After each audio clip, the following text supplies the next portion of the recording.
ప్రజావాణి కార్యక్రమానికి స్పందన లభిస్తోంది. హైదరాబాద్లోని ప్రజాభవన్కు ఫిర్యాదుదారులు పోటెత్తారు. రాష్ట్ర వ్యాప్తంగా పలు సమస్యలపై దరఖాస్తులు చేసుకోవడానికి ప్రజావాణి కార్యక్రమానికి తరలివచ్చారు. ఇప్పటి వరకు 4 లక్షల మంది ఫిర్యాదుదారులు సమస్యలు పరిష్కరించినట్లు అధికారులు తెలిపారు. ప్రజావాణి కార్యక్రమాన్ని ఏర్పాటు చేసినందుకు ముఖ్యమంత్రి రేవంత్ రెడ్డికి ప్రజలు కృతజ్ఞతలు తెలిపారు.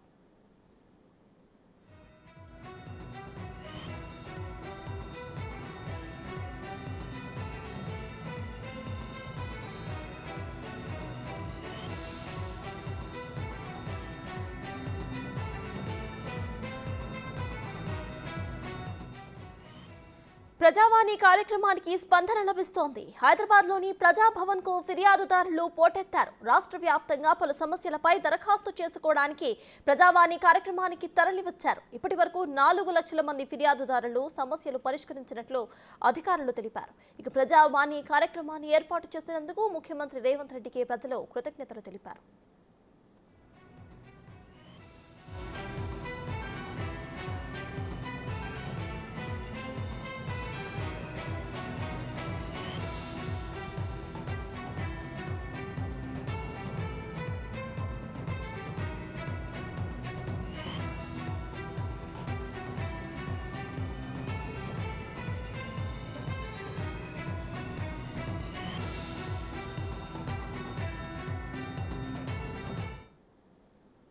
ప్రజాభవన్ దగ్గర అప్డేట్స్ మా ప్రతినిధి రాంప్రసాద్ అందిస్తారు. రాంప్రసాద్, చెప్పండి, ప్రజావాణి కార్యక్రమానికి అయితే అనూహ్య స్పందన లభిస్తోంది. సో దీనిపై దగ్గర ఉన్న అప్డేట్స్ ఏంటి? మనం చూసినట్లయితే మనం ప్రస్తుతం జ్యోతిరావు పూలే ప్రజాన్ భవన్ వద్ద ఉన్నాము. మనం చూడవచ్చు, తెలంగాణ రాష్ట్రంలో నూతనంగా ప్రజాప్రభుత్వం ఏర్పడిన అనంతరం రాష్ట్ర ముఖ్యమంత్రి రేవంత్ రెడ్డి ఆదేశాల మేరకైతే ఇక్కడ రాష్ట్రంలో ఉన్నటువంటి సమస్యలు ప్రజలు ఏదైతే అపరిష్కృతంగా కొంత 10 ఏళ్ల నుంచి కూడా పరిష్కారం కానటువంటి సమస్యలన్నింటినీ కూడా నేరుగా ప్రభుత్వం దృష్టికి తీసుకొచ్చే విధంగా ఏర్పాటు చేసినటువంటి ఈ యొక్క ప్రజావాణి కార్యక్రమానికి ప్రజల నుంచి విస్తృత స్థాయి స్పందన ఉందని చెప్పవచ్చు. మనం చూసి ఇప్పటికీ 2 నెలలు దాటినప్పటికీ కూడా ఇక్కడ ఉన్నటువంటి రాష్ట్రంలో నలుమూలల నుంచి కూడా ఇక్కడికి ప్రజలందరూ వచ్చి వారికి ఉన్నటువంటి సమస్యలను నేరుగా ప్రభుత్వ ఉన్నతాధికారుల దృష్టికి తీసుకువెళ్ళి తద్వారా సమస్యలు పరిష్కారం అయ్యే విధంగా అయితే ఇక్కడ ప్రజలందరూ కూడా ఆసక్తిగా, ఎందుకంటే తమకు ఉన్నటువంటి సమస్యలు రాష్ట్ర ప్రభుత్వమే నేరుగా పరిశీలిస్తుంది. ఖచ్చితంగా వాళ్లకు ఎవరైతే దరఖాస్తు చేసుకున్నటువంటి ప్రజలు ఉంటారో వారందరికీ కూడా ఆన్లైన్ ద్వారా ఒక నెంబర్ను కూడా అలాట్ చేసి ఇప్పటికే మనం చూసినట్లయితే రాష్ట్రంలో 4,90,000 దరఖాస్తులు వచ్చిన నేపథ్యంలో 4 లక్షల దరఖాస్తులకు సంబంధించినటువంటి సమస్యలను కూడా ఇప్పటికే ప్రజాభవన్ వేదికగా అయితే పరిష్కరించడం జరిగింది. ముఖ్యంగా రానున్న రోజుల్లో కూడా రాష్ట్ర ప్రభుత్వం అమల్లో పూర్తి స్థాయిలో అన్ని పథకాలు అమలు చేసినప్పటికీ కూడా ఎలాంటి సమస్యలు ఉన్నా కూడా ప్రజలు నేరుగా జ్యోతిరావు పూలే ప్రజాభవన్కి వచ్చేసి ఇక్కడ దరఖాస్తు చేసుకోవాలని చెప్పేసి ఇప్పటికే రాష్ట్ర ముఖ్యమంత్రి చెప్తున్న నేపథ్యంలో ఖచ్చితంగా ప్రజలందరూ కూడా వారికి, ఎందుకంటే సమస్యలు పరిష్కారం అవుతున్న నేపథ్యంలో అయితే కొంత ఆసక్తి పెరిగిందని చెప్పవచ్చు.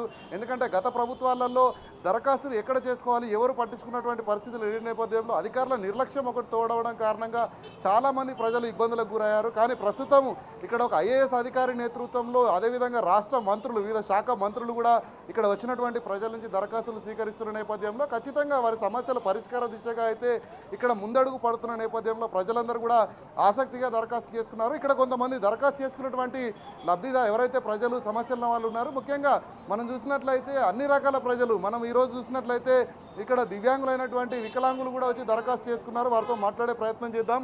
చెప్పండి, ఎక్కడి నుంచి వచ్చారు మీరు, మీకున్న సమస్యలు ఏంటి?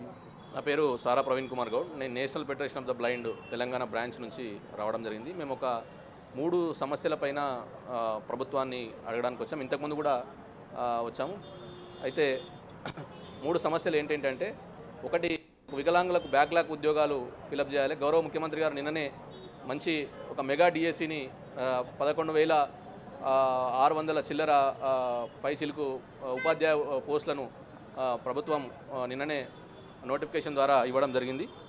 కాబట్టి మరి మమ్మల్ని కూడా ఒక మానవతా దృక్పథంతో అర్థం చేసుకొని మాకు కూడా వికలాంగుల బ్యాక్లాగ్ ఉద్యోగాలు కొంతమంది కనుక ఇస్తే మరి వికలాంగుల జీవితాలు కొన్ని బాగుపడతాయనే ఉద్దేశంతో మరి ప్రభుత్వానికి విన్నవించుకోవడానికి రావడం జరిగింది. కాబట్టి దాంట్లో రోస్టర్ పాయింట్ 6 అనేది ఒకటి ఉంటుంది. రోస్టర్ పాయింట్ 6 ప్రకారమే మాకు ఉద్యోగాలు వస్తాయి.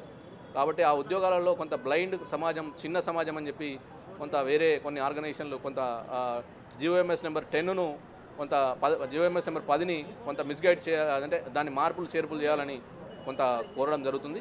అట్లాంటిది ఏం చేయకుండా మాకు ఉంచి మమ్మల్ని ఒక మానవతా దృక్పథంతో పరిగణనలోకి తీసుకోవాలనేది ఒకటి. రెండోది, ఆర్పిడి యాక్ట్ ప్రకారం 2016 చట్టం ప్రకారం వికలాంగుల కమిషనర్ అనేది నియమించాలి, ఐఏఎస్ ఆఫీసర్ని. మరి ఇప్పుడు కమిషనర్గా లేరు, డైరెక్టర్గా మాత్రమే ఉన్నారు. కాబట్టి ఆ డైరెక్టరుగా ఉండు కమిషనర్ ఇద్దరు కనుక మాకు డిపార్ట్మెంట్కు ఉండి మరి ఆ డిపార్ట్మెంటు ఉన్న వికలాంగులకు ఉన్న సమస్యలన్నిటి కూడా త్వరగా సమస్యలు సాల్వ్ అయ్యే ప్రయత్నం చేస్తారు. అదేవిధంగా ఇంకొకటి మేము ప్రభుత్వాన్ని ఏం డిమాండ్ చేస్తున్నామంటే, మంచి ఇప్పుడు ప్రభుత్వం ఒక మంచి వింగ్, ఎడ్యుకేషన్ వింగ్ ఏర్పాటు చేయాలని ఒక ఆలోచనలో ప్రభుత్వం ఉంది. ఆ ఎడ్యుకేషన్ వింగ్ కనుక ఏర్పాటు చేసినట్టయితే అందరికీ కూడా ఒకటే దగ్గర, ఒకటే ప్రాంతంలోకి, ఒకటే ప్రాంగణంలోకి చేరుకుంటారు. కాబట్టి అదొక మంచి ఉద్దేశం. అదే మా వికలాంగులకు కూడా అదే అదే ఇది చేయాలి. కాకపోతే ఏంటంటే ఇది కేటగిరీ వైజ్గా తీసుకోవాలి. ఇప్పుడు సపోజ్ కేటగిరీ వైజ్గా ఏ విధంగా ఉంటుందంటే, ఒక బ్లైండ్ ఉన్నారు, బ్లైండ్ హోమ్ హాస్టల్స్ 4 ఉన్నాయి హైదరాబాద్లో. 4 హోమ్ హాస్టల్స్లో 4 హోమ్ హాస్టల్స్ని ఒక దగ్గర తీసుకురావాలి. ఒక వింగ్లో ఒక మంచి ప్రభుత్వ భవనం కట్టి అందరిని ఒక దగ్గర పెట్టాలి. ఆ పెట్టడం వల్ల ప్రభుత్వానికి కూడా కొంత సమస్యలు పరిష్కరించడానికి సులభతరం అవుతుంది. ఇట్లా ఆ కేటగిరీ వైజ్గా తీసుకొని ఆ విధంగా చేయాలి.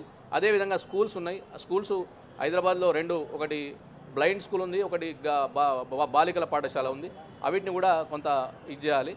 అదేవిధంగా ఇప్పుడు ప్రధానమైన సమస్య ఒకటి ఆర్టీసీకి సంబంధించిన సమస్య. మరి పెద్దలు గౌరవనీయులు ముఖ్యమంత్రి గారు మరి మహిళలకు మంచి ప్రాతినిధ్యం ఆర్టీసీలో కల్పించడం జరిగింది. కాబట్టి మాకు కూడా మరి ఆర్టీసీలో సౌకర్యం కల్పిస్తూ అన్ని సర్వీసులలో మాకు ఫ్రీ కావాలి. మేమేమంటున్నామంటే కొంత డబ్బులు తీసుకొని మాకు ఫ్రీగా ఇవ్వండి. ఒట్టిగా మొత్తమే ఫ్రీ కాకుండా కొంత డబ్బులు తీసుకొని ఆల్ కేటగిరీస్. ఇప్పుడు మాకు సిటీలో ఉంది, సిటీలో ఓన్లీ ఆర్డినరీకి మాత్రమే ఫ్రీ ఉంది. మెట్రో సర్వీస్ ఎక్కుదామంటే వాళ్ళు ఎక్కనియట్లేదు. ఇప్పుడు సిటీలో ఆర్డినరీ సర్వీసులు అనేవి చాలా తక్కువైపోయినాయి.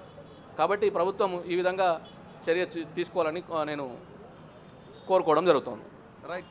మనం చూసినట్లయితే తెలంగాణ రాష్ట్ర ప్రభుత్వం ఇప్పటికే ఎన్నికల హామీల్లో భాగంగా ఏదైతే ప్రకటించిందో మహిళలకు ఉచిత బస్సు ప్రయాణంతో పాటు అదేవిధంగా చదువుకున్నటువంటి విద్యార్థులందరికీ కూడా డిఎస్సి ఏదైతే చెప్పిన విధంగా నిరుద్యోగులకు ఉద్యోగ అవకాశం కల్పించడం లక్ష్యంగా అయితే ఉద్యోగాల భర్తీ కోసం డిఎస్సి నోటిఫికేషన్ ఇచ్చిన నేపథ్యంలో ముఖ్యంగా దివ్యాంగులలో బ్లైండ్ డిజబుల్గా ఉన్నటువంటి ఈ ఎవరైతే బ్లైండ్స్ ఉన్నారో వారికి కూడా వారి కోటా ప్రకారం రోస్టర్ ప్రకారం అయితే ఉద్యోగాల కల్పనలో అయితే అవకాశం కల్పించాలి. అంతేకాకుండా ముఖ్యంగా ఈ యొక్క బ్లైండ్ ఎవరైతే ఉన్నారో రాష్ట్ర వ్యాప్తంగా ఇప్పటికే వాళ్ళకు ఆర్డినరీ బస్సులలో ఉచిత ప్రయాణం ఉన్న నేపథ్యంలో వాళ్ళకు అన్ని రకాలైనటువంటి బస్సులలో 1/3 మెజార్టీలోనైనా కూడా డబ్బులను తీసుకొని ఉచిత ప్రయాణాన్ని కల్పించాలని రాష్ట్ర ముఖ్యమంత్రి రేవంత్ రెడ్డిని కోరడం జరుగుతూ ఉంది. Right, thank you Ram Prasad.